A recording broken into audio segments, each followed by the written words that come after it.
Coming up on tonight's This Week in Politics. And those people working in the hospitals are being taxed beyond belief in what they're doing. The stress of what they're seeing is beyond comprehension. It's something they've never signed up for.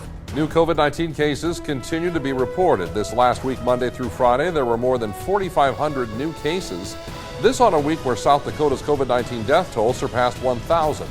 Funeral homes say most of the families they now serve had loved ones either die from the virus or pass away while being separated from family members. You know, you see it. These people are alone in their rooms. And I'm not saying that the nursing home's doing anything wrong. Everyone's doing what they need to do. But yes, it definitely has to have an effect on the residents. That's hard to not see your family. All the while, elected leaders like Sioux Falls Mayor Paul Tenhaken continue a constant mantra of safety as we wait to see if COVID-19 numbers will spike even higher because of family gatherings for Thanksgiving. We have to really buckle down, continue with all the mitigation measures we know, because the next couple months are going to be very, very important to our community. So that's my message tonight is we need you more than ever to do the masking, the distancing, the hand hygiene, staying home when sick, because it's going to be really important in the weeks ahead. There is a lot to get to tonight. Good evening, everyone. I'm Brian Allen. More coronavirus relief could be on its way from Washington. The United States Senate resumed work this week following a Thanksgiving break, with both the Republican majority and Democratic minority saying some form of relief needs to come together. There's no reason, none, why we should not deliver another major pandemic relief package to help the American people through what seems poised to be the last chapters of this battle. So first and foremost, on the Senate's to-do list is COVID relief.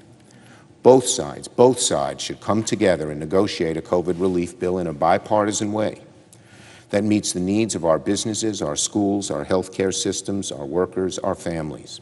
There are concerns that if no form of relief is passed, that the United States could begin 2021 in a deepening recession. It's now been about 2 weeks that a mask mandate has been in effect for the city of Sioux Falls, and while there is no penalty for violating the measure, it does call on residents and visitors to mask up in all indoor places where social distancing isn't possible. At Zandbro's Variety in downtown Sioux Falls, they say fewer people are coming into their store without a mask on, but that they do have to pass along an occasional reminder. A lot of times we see the uptick of people pushing back on the masks on weekends when out-of-towners come to visit, and they don't know what it's like here in my store, but our regular customers know where we stand. Leaders in the Yankton community are encouraging unity during these difficult times. The Together We Can campaign was created to both motivate and inspire community members to follow CDC guidelines. This campaign focuses on keeping kids in school, businesses open, supporting healthcare workers, and addressing mental illness during this time. Community leaders believe following a few guidelines can have a very big impact. Following some of the other, what might be small inconveniences and following the CDC guidelines, those can still have great impacts on the community. So we just want to talk to our community members and really get them to think about how they can help each other, which will have a great impact on our community. Nearly 15 businesses and around 30 individuals have taken that pledge in Yankton. South Dakota healthcare systems and officials are now preparing for COVID-19 vaccine doses to arrive in South Dakota, something that hopefully happens this month. According to Avera, a COVID-19 vaccine from Pfizer needs to be stored at temperatures near 80 below, while Moderna's COVID-19 vaccine can be stored at refrigerator temperatures. Both Avera and Sanford have been preparing freezer space to store the vaccines as soon as they arrive. As soon as we heard about the possibility that this was going to be a potential vaccine, we started buying freezers, particularly the super cold freezers we needed to do. And we started putting them in places, not just in Sioux Falls.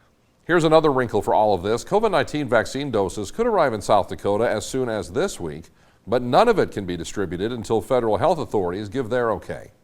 As for what South Dakota state leaders are saying, Health Secretary Kim Malzahn-Risden says the state's vaccine plan begins with frontline workers. That includes staff such as those who clean healthcare facilities and deliver meals. Malzahn-Risden says the state expects to receive 15,000 initial doses of the Pfizer vaccine specifically. The speed of this really depends on the number of vaccines that we are allocated on a weekly basis. As we see the Moderna vaccine come online, that will obviously help, and so we will be obviously getting things allocated in a very timely way so that we can get those vaccines administered, within a matter of days of them getting to South Dakota. After frontline workers, South Dakota's vaccine plan then moves on to residents of long-term care facilities. Minnesota U.S. Senator Tina Smith says every American should be able to get coronavirus treatment and vaccination free of charge. Smith wrote the COVID-19 Treatment Coverage Act in early August, hoping to guarantee that. But so far, it has not gained much traction in the nation's capital. Here's why. I think it's just common sense that we need to make sure that no matter who you are or where you live or what kind of insurance you have, that you have access to a vaccine. This is good for you and your family, and it's also good for everybody else. Meantime, South Dakota tribal leaders are asking the state to take more action to fight the spread of COVID-19, specifically on reservation lands. According to data from Johns Hopkins Coronavirus Resource Center, the Native American population accounts for 14% of COVID-19 cases and deaths in South Dakota. Many living on tribal lands have to travel off the reservation to get food and necessities. They say that makes them even more susceptible to the virus. Tribal leaders have sent a letter to Governor Noem urging her to implement a statewide mask mandate. Our health disparities are through the roof. We do not have an independent health food system. So these compound factors make, a pandemic you're literally facing death. In response, a spokesperson for Governor Noem says there has been no change in the governor's position where mask mandates are concerned. When the COVID-19 vaccine rolls out, U.S. health officials say everyone who gets it will be issued a vaccination card to keep in their wallet. The Department of Defense released the first images of vaccination kits this last week. Those vaccination cards will be used as a record of who has had one and when their next dose might be due. Vaccination clinics will also be reporting to their state immunization registries what vaccine was given, and every dose administered will be reported to the U.S. Centers for Disease Control and Prevention. This week, during an interview on CNN, President-elect Joe Biden said he is going to ask the American people to wear masks for 100 days, hoping for a unified effort to bring the pandemic under control. My inclination, Jake, is on the first day I'm inaugurated to say I'm going to ask the public for 100 days to mask. Just 100 days to mask. Not forever, 100 days. And I think we'll see a significant reduction if we occur that, if that occurs with vaccinations and masking to drive down the numbers considerably. When This Week in Politics continues here on KSFY, for a second time, a southwestern Minnesota police department reaches a legal settlement over allegations of police brutality.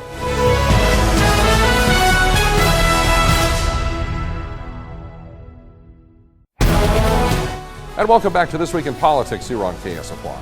A lot of the political discussion this year has focused on calls for policing reform in light of several instances of police brutality. In our region, it was the May death of George Floyd while in the custody of Minneapolis police that sparked the movement, when an officer kneeled on Floyd's neck for nearly 9 minutes before Floyd died. In our immediate area, the Worthington Police Department has now settled its second police brutality lawsuit in 2 years' time. The $590,000 settlement is between the city of Worthington, its police department, and a man named Kelvin Rodriguez. And that lawsuit stems from a January 2019 arrest involving Rodriguez. Eric Rasmussen has our story tonight. The lawsuit accused Worthington police of beating Kelvin Rodriguez so badly he spent 5 days in an intensive care unit despite never being convicted of a crime related to that encounter, which was all recorded on video. Get on the ground! Get on the ground! Just beyond these cars, 34-year-old Kelvin Rodriguez says he was already giving himself up when he suddenly feared for his life. Yo decía que me iban a matar. Yo decía, me van a matar. And I said myself, they're gonna kill me. Joined by a Spanish-language translator at his home in Sheldon, Iowa, Rodriguez is talking for the first time about his encounter with Worthington police when they pulled him over on the night of January 12, 2019. ¿Por qué corriste? At first, why did you run? Por miedo. He says he was scared, but lawyers with the American Civil Liberties Union of Minnesota say that was no justification for what happened next. Officer Mark Riley dropped his knee onto Calvin's back. It broke 4 of his ribs, but also punctured his liver and pancreas. His injuries so severe, Rodriguez spent 5 days in the hospital. Now, a year after the ACLU filed this lawsuit on his behalf, the city of Worthington has agreed to settle for nearly $600,000. A lawyer representing Worthington sent 5 Investigates a statement saying there is no admission of any liability by the city and that all claims against the individual defendants were separately and voluntarily dismissed. The city says it's also expanding its fair and impartial policing training as well as foreign language training. There's going to be an expectation that all officers will be able to communicate basic commands in Spanish. Dijo, tírate al piso, que yo me tiré en el piso. The only thing I understood was get on the ground. This video shows that even when Rodriguez used the little English he knew, it didn't help. What? I don't speak Spanish. Worthington has promised reforms before. After this violent arrest in 2016, the Buffalo Ridge Drug Task Force and City of Worthington settled another excessive force lawsuit, which included changes to the department's use of force policies. What makes you think it's going to be any different this time around? And that's a good question. Obviously, this kind of behavior is institutionalized to some extent, and it's going to be on the police chief and the city administrator to make sure it does, in fact, change. But Rodriguez, a father of 3, says he's optimistic. He says he came to the area for work and a better life, and despite the sudden windfall, has no plans to leave. Y yo quiero que la gente mire, los latinos que miren esta entrevista. I also, want the Latino people to know that they can't trample on our rights. Everybody should know what happened. I want things to change. And that was Eric Rasmussen reporting for us here tonight. Coming up next on This Week in Politics, one of the most honest political statements of the week.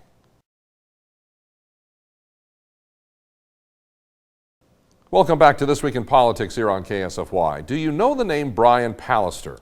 You may not, so we're going to fill you in here. He is the premier of the Canadian province of Manitoba, which is now in a code red COVID-19 situation. That prohibits gatherings outside of the household with few exceptions.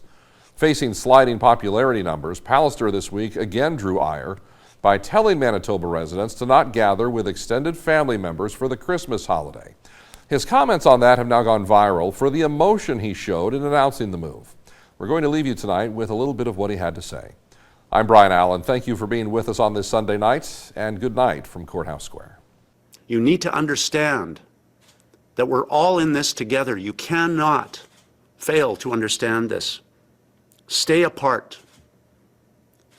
So I'm the guy who has to tell you to stay apart at Christmas and in the holiday season you celebrate with your faith or without your faith, that you celebrate normally with friends and with family, that where you share memories and build memories. I'm that guy. And I'll say that because it will keep you safe. I'm the guy who's stealing Christmas to keep you safe. Because you need to do this now.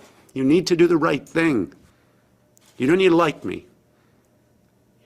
I hope in years to come you might respect me for having the guts to tell you the right thing.